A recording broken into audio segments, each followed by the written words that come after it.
குரு ஆசிரியர் நேயர்கள் அனைவருக்கும் வணக்கம். ஜூன் 14 ஞாயிற்றுக்கிழமையிலிருந்து ஜூன் 20 சனிக்கிழமை வரை மேஷ ராசிக்கான வாரப்பலன். இந்த காணொலி நீங்க முழுதா பாருங்க. ஏன்னா சந்திரன் ஒவ்வொரு நாளும் ஒவ்வொரு நட்சத்திரத்திலிருந்து இடப்பெயர்வு ஏற்படும். ஒவ்வொரு ராசிக்கு அது எந்தெந்த ராசிக்கு எந்தெந்த நட்சத்திரத்துக்கு இடப்பெயர்வு ஏற்படுவது போட்டு மேஷ ராசிக்கு ஒவ்வொரு நாளுக்கான பலன்கள் மாற முக்கியமாக அதை தெரிவிக்கின்றேன். முக்கியமாக கிரக இதெல்லாம் சேஞ்சஸ் ஆகும் போது ஒவ்வொரு வீட்டின் தன்மையெல்லாம் எப்படி அது பலன்கள் சாதக பாதகம் மாறும் என்றதை சொல்வதனால் உங்களுக்கு இந்த வாரத்தில் ஏதோ ஒரு விஷயம் உங்களுக்கு தேவைப்படும் முக்கிய செய்தியாக இருக்கும். அதனால காணொலியை முழுதா பாருங்கள். அது இல்லாமல் அதிர்ஷ்ட திசை, அதிர்ஷ்ட எண்ணு, அதிர்ஷ்ட நிறம், ரெண்டாவது ஆன்மீக பரிகாரம் இதை பற்றியும் சொல்கின்றேன். அந்த காணொலி முழுதா பாருங்க. இந்த சேனலுக்கு நீங்க இதுவரைக்கும் சப்ஸ்கிரைப் செய்யலாம், சப்ஸ்கிரைப் செய்து கொள்ளுங்கள். இக்காணொலி உங்க நட்போட்டத்தில் ஷேர் செய்யுங்கள். முக்கியமா மேஷ ராசி, அதாவது ராசிநாதன் உங்க ராசியிலே ஆட்சியாக அமர்ந்திருக்கு. ரொம்ப விசேஷம் தான் அது. உங்க 2ஆம் வீட்டுல இது வரைக்கும் இருந்த சூரியன் 3ஆம் வீட்டுக்கு தைரிய ஸ்தானத்துக்கு செல்ல போகின்றது. அதாவது ஜூன் 15 இந்த வாரத்துல ஒரே ஒரு கிரகம் சந்திரன் மட்டும் சூரியன் மட்டும் இடப்பெயர்வு ஏற்படும். அது புதனுடன் இணைக்கிறதுனால புத ஆதித்ய யோகம் கொண்டு ரொம்ப வலிமையாக இருக்கும். 4ஆம் வீட்டுல பாத்தீங்கன்னா ஜூன் 2 குரு பயிற்சி ஆயிடுச்சு. அது உச்சமாக இருக்கின்றது. 5ல சிம்ம கேது இருக்குது. 11ஆம் வீட்டுல ராகு இருக்கு. 12ல சனி உள்ளது. கடகத்திலே குருவோட சுக்கிரனும் இருக்கின்றது. இந்த அடிப்படையில் பார்க்கும்போது உங்களுக்கு 7ல வர சனியான விரை சனி நடந்து கொண்டிருக்கின்றது. அதாவது 7ல வர சனியில இருக்க பாதிப்பு உங்களுக்கு நன்றாக உணர்ந்திருப்பீங்க. தேவையற்ற செலவுகள், தூக்கம் இல்லாதது, அலட்சியங்கள் ஏற்படுறது, தேவையில்லாத விஷயங்கள் கவலைப்படுறது, இதெல்லாம் கடந்த இதுக்கு முன்னாடி இந்த ஒரு மாசத்துக்கு முன்னாடி ரொம்ப பிரச்சனைகளா இருந்திருக்கும். எப்போ குரு உங்க வீட்டுக்கு 4ஆம் வீட்டுக்கு பயிற்சி ஆச்சோ அதுல இருந்து குரு பார்வையினால 9ஆம் பார்வையினால 12ஆம் வீடு சனியினுடைய அந்த பார்வை செலவுகள் சுப செலவுகளாக மாற்றப்பட்டது. ஓரளவுக்கு முன்னாடி இருந்த பிரச்சனை ஓரளவுக்கு தாக்கம் குறைஞ்சிருக்கும். இந்த அடிப்படையில சந்திரனுடைய நகர்வு தான் முக்கியமாக வாரப்பலானது முக்கியமாக பார்க்கப்பட வேண்டியது இருக்கு. 14ஆம் தேதி சந்திரன் தேய்பிரை சந்திரனாக ரிஷபத்தில் அது ரோகிணி நட்சத்திரத்துல அமர்ந்திருக்கு. அன்றைய நாள் ஃபுல்லா அது ரோகிணி நட்சத்திரம் தான் இருக்கும். சந்திரன் உங்க வீட்டுல இருந்து 2ஆம் வீட்டுல இருப்பதால குடும்ப ஸ்தானத்துல சூரியனுடன் இருக்கும். அது ஜூன் 15ஆம் தேதி தான் சூரியன் மிதனத்துக்கு போகின்றது. அப்ப அன்றைய பொழுது சந்திரன் சூரியனோட இருக்கிறதுனால உங்க வாக்குஸ்தானத்திலே சூரியன் இருக்கிறதுனால தேய்பிரை சந்திரனாக இருக்கிறதுனால போதியம் மட்டும் பேச்சுல கொஞ்சம் நிதானத்தை ஏற்படுத்திக் கொள்ளுங்கள். ஏன்னா உங்க வீட்லயே செவ்வாய் ஆட்சியா இருக்கிறதுனால வேகம், ஒரு வித அவசரத்தனம், படபடத்தனம் எல்லாமே கலந்து ரொம்ப கோபமா அந்த வாக்குவாதங்கள்லாம் ஏற்படும். அதை மட்டும் தவிர்த்துக் கொள்ளுங்கள். 2வது சந்திரன் உச்சமாக இருக்கின்றது. அதாவது மனோநிலையும் ரொம்ப வேகமாக செயல்படுவதா இருக்கும். அந்த ஞாயிற்றுக்கிழமை இருக்கிறதுனால போதியம் மட்டும் வாக்குவாதம் தவிர்த்து குடும்பத்துல ஓய்வை எடுத்துக்கொள்ளுங்கள். அதுக்கப்புறம் பாத்தீங்கன்னா 15, 16 இந்த 2 தேதியில திங்கட்கிழமை, செவ்வாய்க்கிழமை பாத்தீங்கன்னா சந்திரன் மிதுன ராசிக்கு மிதுன ராசியில இருக்கும். அதாவது மிருகசீரிஷ நட்சத்திரம், அதாவது செவ்வாயின் நட்சத்திரமான மிருகசீரிஷ நட்சத்திரத்திலையும் திருவாத நட்சத்திரம், இந்த 2 நட்சத்திரத்துல 2 நாளைக்கு, அதாவது 15ஆம் தேதி மிருகசீரிஷத்துல இருக்கும், 16ஆம் தேதி பார்த்தா திருவாத நட்சத்திரம் இருக்கும். இந்த அடிப்படையில் பாத்தீங்கன்னா 15ஆம் தேதி சூரியன் ஆட்டோமேட்டிக்கா மிதுனத்துக்கு வந்துடுது. அதாவது ரிஷபத்துல இருந்த சந்திரனோட இருந்த சூரியன் 15ஆம் தேதி சந்திரனோட சேர்ந்து மிதுனத்துக்கு வந்துடுது. அப்ப 2 நாள் சூரியனுடன் புதனுடன் சந்திரன் இருக்கும். திங்கட்கிழமையும் செவ்வாய்க்கிழமை. அப்ப திங்கட்கிழமை நிறைஞ்ச அமாவாசை வேற. அதனால ஒரு விதமான சோர்வு, அது முன்னாடி இருந்த அந்த வேகம் இதெல்லாம் குறைஞ்சு மன ரீதியான ஒரு சோர்வு இருந்தாலும் சூரியன் புதுசாக மிதுனத்துக்கு உங்களுடைய தைரியம், முயற்சி ஸ்தானத்துக்கு புதிதாக வந்ததுனால புதிய ஒரு ஆற்றல் உங்களுக்கு தன்னம்பிக்கை கிடைக்கதா இருக்கும். உங்களுடைய வயது குறைந்த சகோதர சகோதரி உறவுல ஒரு விதமா ஆதரவு கிடைக்கும். 2வது அது புதனோட சேர்றதுனால புத ஆதித்ய யோகம் கொண்டு அறிவாற்றல் சிறப்புடன் இருப்பதா இருக்கும். 2வது அது 3ஆம் இடம் இருக்கிறதுனால தைரியமான முடிவுகளை எடுப்பீர்கள். அதான் அறிவுபூர்வமாக அந்த விஷயங்கள் கொஞ்சம் தடுமாற்றம் ஏற்படுவதாக இருக்கும். ஏன்னா 3, 6, 10, 11 இந்த இடத்துல இயற்கை அசுபர்கள்லாம் இணைந்தால் அது அதிகமான வலிமை கொண்டதா இருக்கும். அதனால சூரியனும் ஒரு விதமான பாதி அசுபர் பாதி சுபர் தான். அது புதனோட இருக்கிறதுனால ஒரு சுபத்தனம் தான் இருந்தும் ஆற்றல் வேகமும் அதிகம் இருக்கும். உங்க இதுலயே அது மிருகசீரிஷ நட்சத்திரம் இருக்கிறதுனால செவ்வாயின் அந்த வேகம் ஆற்றல் கொண்டு செயல்படுவதா இருக்கும். அறிவிலையும் அது வெளிப்படுவதாக இருக்கும். செவ்வாய்க்கிழமை பாத்தீங்கன்னா அது சந்திரன் திருவாதி நட்சத்திரம், ராகு நட்சத்திரம் அமைந்திருக்கிறதுனால மூத்த சகோதர சகோதரி உறவுல எந்த விதமான பிரச்சனை வராமல் பார்த்துக் கொள்ளுங்கள். தன லாபம், திடீர் அதிர்ஷ்டம், திடீர் செலவுகளும் அது மாதிரி உண்டாகும். சிறு தூர பயணங்கள், தொலைதூர பயணங்களுக்கு, வெளிநாடு வெளியூர் பயணங்களுக்கு செல்வதான இது ஏற்படும். ஆன்மீக பயணங்கள் ஏற்படலாம். மன ரீதியா பார்த்தா அந்த 2 நாள் ரொம்ப கொஞ்சம் ஆக்ரோஷமா தான் இருக்கும். அது எந்த அளவுக்கு பாதி நல்லது இருக்கோ அதே அளவுக்கு பாதி கெடுதல் கொண்டுதான் இருக்கும். உங்களுடைய முழுமையான அறிவாற்ற சிந்தனையில அது கெடுதலை தவிர்த்து நல்லதை ஆக்கி கொள்ளுங்கள். அன்றைய பொழுது வந்து சூரியன் இருக்கிற தைரியமான முடிவுகளை எடுப்பீங்க. அந்த முடிவு வந்து எது மாதிரியான முடிவுன்றதை நீங்க உங்களுடைய முழுமையான அறிவு பொறுத்துதான் அமைய வேண்டும். இதுக்கப்புறம் பாத்தீங்கன்னா புதன்கிழமை, வியாழக்கிழமை, அதாவது ஜூன் 17, 18 தேதியில பாத்தீங்கன்னா சந்திரன் வந்து கடகராசியோட இணையிறது. அப்ப அந்த கடகராசியில குரு இருக்கு, அண்ட் தென் சுக்கிரன் இருக்கு. குருவும் சந்திரன் இணைகிறதுனால அது கஜகஸ்ரீ யோகம் கொண்டு அமையும். ரெண்டாவது வந்து வளர்பிறை சந்திரனா இருக்கிறதுனால அந்த வாரத்திலே பார்த்தீங்கன்னா புதன்கிழமை, வியாழக்கிழமை ரொம்ப சிறப்பான நாளாக தான் இருக்கும். 3 சுபகிரகங்கள் ஒரே இடத்துல இணைக்கின்றது. அதனால தாயின் அன்பு முழுதா உங்களுக்கு கிடைக்கும். வீட்டில் வந்து மகிழ்ச்சியும் அமைதியும் வந்து நிலவும்.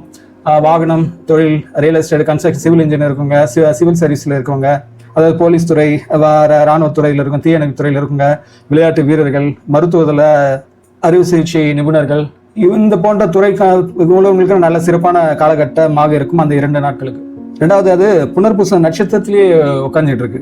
சந்திரன் ஃபர்ஸ்ட் புனர்பூச நட்சத்திரம் இருக்கும், அப்புறமா அதோடைய ஆயில் புதன் நட்சத்திரம் இருக்கிறதுனால இந்த ஆன்மீகம் சார்ந்த தொடர்புடைய கோயில் வழிபாடு, ஆன்மீக சுற்றுலா, ஆன்மீகம் சார்ந்த டூரிசம் இதெல்லாம் நல்லா செயல்பட்டு இருக்கும்.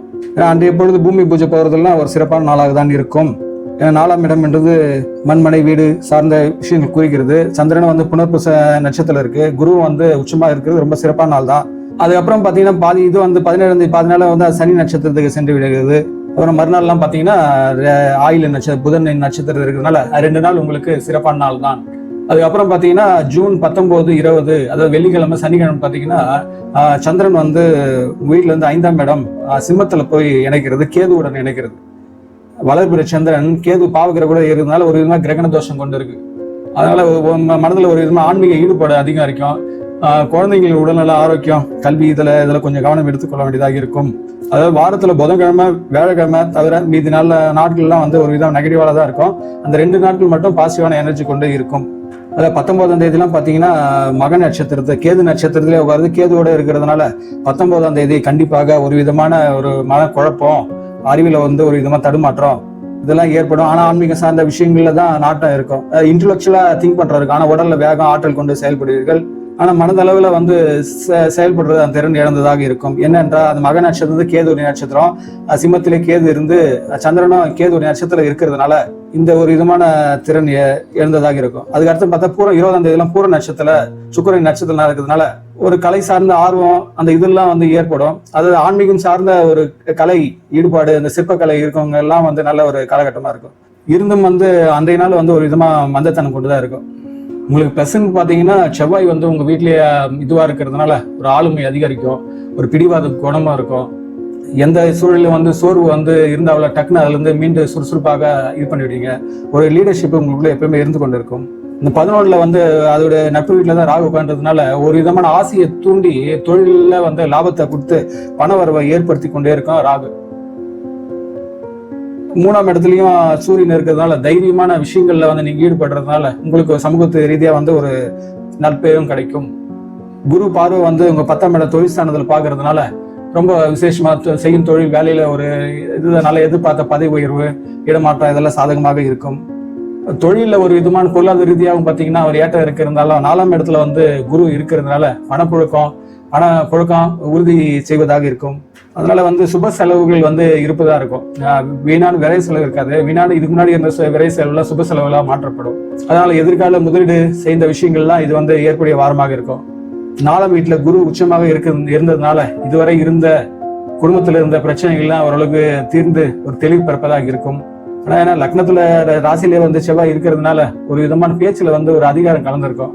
அதனால உங்களுடைய லைஃப் பார்ட்னரோட, கணவன் மனைவி உறவுகளோட, நட்புகளோட ஒரு விதமான விட்டு கொடுத்து செல்றது, அனுசரித்து செல்றது ரொம்ப முக்கியமாக இருக்கின்றது. ஏன்னா செவ்வாயுடைய பார்வை டைரக்டா வந்து 7ஆம் இடத்துலயும் விழுது, 8ஆம் இடத்துலயும் விழுது. அதனால வந்து அது பார்வை பலன் இதனால ஒரு கணவன் மனைவி உறவுல மட்டும்தான் பெரிய கான்ஃபிளிக்ட் உண்டாக்கும். அந்த குடும்பத்துல அதை மட்டும் நீங்க தவிர்த்துக்கணும்னா இந்த வாரம் ரொம்ப சிறப்பான வாரமாக இருக்கும். அந்த அடிப்படை பார்த்தீங்கன்னா இந்த வாரத்தை கண்டிப்பா நீங்க கோபத்தையும் உணர்ச்சிகளும் வந்து ஒருவேளை கட்டுக்குள்ள வைக்க வேண்டியதா இருக்கும். உங்களுக்கு செவ்வாய் லக்னம் இருப்பதுனால வேகம், ஆற்றல் கொஞ்சம் அதிகமா இருக்கும். ஜூன் 17, 18 தேதி அந்த 2 தேதி ரொம்ப சிறப்பான நாட்களா இருக்கும். முக்கியமான திட்டங்கள் முதல் செய்யறதெல்லாம் நல்ல வெற்றியை கொடுப்பதாக இருக்கும். அதனால ஏத வர சனியை பார்த்து நீங்க பயப்பட வேண்டாம். ஏன்னா குரு பார்வை இருக்கிறதுனால விரைமான செலவுகளா சுப செலவுகளா தான் மாற்றப்படும். இந்த அடிப்படையில் பாத்தீங்கன்னா உங்களுக்கு 3 நட்சத்திரம் இருக்கு. அஸ்வினி, பரணி, கார்த்திகை. இதுல அஸ்வினி நட்சத்திரக்காரங்க வந்து கேதுவுடைய அம்சம் பொருந்தியவங்க. கேது வந்து உங்க வீட்டுல 5ஆம் இடத்துல இருக்கிறதுனால இந்த வாரம் முழுவதும் பாத்தீங்கன்னா ஒரு ஆன்மீக நாட்டத்தோட தான் இருக்கும். உள்ளுணர்வு மிக சரியாக வேலை செய்வதா இருக்கும். ஆனா மன ரீதியா பார்த்தா ஒரு ஏதோ குழப்பத்தை நீங்க இருக்கும். ஆனா புதிய விஷயங்களை வந்து கற்றுக்கொள்வதில் ஆர்வம் இருக்கும். எதிர்பாராத சில உதவிகளும் வந்து நண்பர்கள் மூலம் கிடைக்கலாம். அஸ்வினி நட்சத்திரக்காரங்களை வந்து வழிபட வேண்டிய தெய்வம் வந்து விநாயகர். ஏன்னா காரிய சித்தியை ஏற்படுத்தி கொடுக்கும். பரணி நட்சத்திரக்காரர்கள் பாத்தீங்கன்னா அது சுக்கிரனுடைய அம்சம் பொருந்திய நட்சத்திரம் அது. அதனால குருவுடன் வந்து சுக்கிரன் இணைஞ்சிருக்கிறதுனால கலைத்துறையில வந்து இருக்கவங்களுக்கு ரொம்ப ஒரு விதமான சிறப்பான கால வாரமாக இருக்கும். அதனால வீடு, வாகனம், அந்த யோகம் உள்ளவங்க 4ஆம் இடத்துல இருக்கிறதுனால அந்த இது ரொம்ப அதிர்ஷ்டம் வந்து வலுவாக இருக்கு. இது முக்கியமா பாத்தீங்கன்னா ஒரு தேஜஸ், ஒரு வசீகரம் வந்து இந்த வாரம் இருப்பதா இருக்கும் முகத்துல. பரணி நட்சத்திரங்கள் வந்து இந்த வாரத்துல வணங்க வேண்டிய தெய்வம் பேர்னா மகாலட்சுமியை வந்து வணங்கலாம். இல்லைன்னா வந்து ஸ்ரீரங்க பெருமாளை வந்து வழிபடுவது சிறப்பாக இருக்கும். அதுக்கடுத்து சூரியன் அம்சம் பொருந்திய கார்த்திகை நட்சத்திரம் 1ஆம் பாதம் மட்டும் பாத்தீங்கன்னா இந்த ஜூன் 15 பத்தி கார்த்திகை நட்சத்திர அதிபதி வந்து இது மாறுறதுனால, மிதனத்துக்கு மாறுறதுனால உங்களுடைய ஆற்றல், தைரியம் எல்லாம் வந்து பயங்கரம் பல மடங்கு அதிகரிக்கதா இருக்கும். கார்த்திகை நட்சத்திரக்காரங்க நீங்க நன்றா கவனிங்க. ஜூன் 15 பார்த்தீங்கன்னா உங்களுக்கு தைரியம், ஆற்றல் வந்து ரொம்ப அதிகரிப்பதாக இருக்கும். அதனால வந்து புதிய முயற்சி, திட்டம் இதெல்லாம் வந்து செயல்படுறதுக்கு சாதகமான விஷயங்களை வந்து துல்லியமாக கணித்து உங்களால வெற்றி அடைய முடியும். அரசு தொடர்புடைய விஷயங்கள்லாம் வந்து ஏற்படுதா இருக்கும். உயர் அதிகாரிகள் சந்திப்பு வந்து உங்களுக்கு சாதகமாக இருக்கும். கார்த்திகை நட்சத்திரக்காரங்க வந்து வணங்க வேண்டிய தெய்வம் வந்து சிவபெருமானு. இந்த ஆதித்ய ஹிருதயம் ஸ்லோகம் வந்து தினமும் படிக்கலாம். தினமும் வந்து சூரிய நமஸ்காரம் செய்வது உங்களுக்கு நல்லது.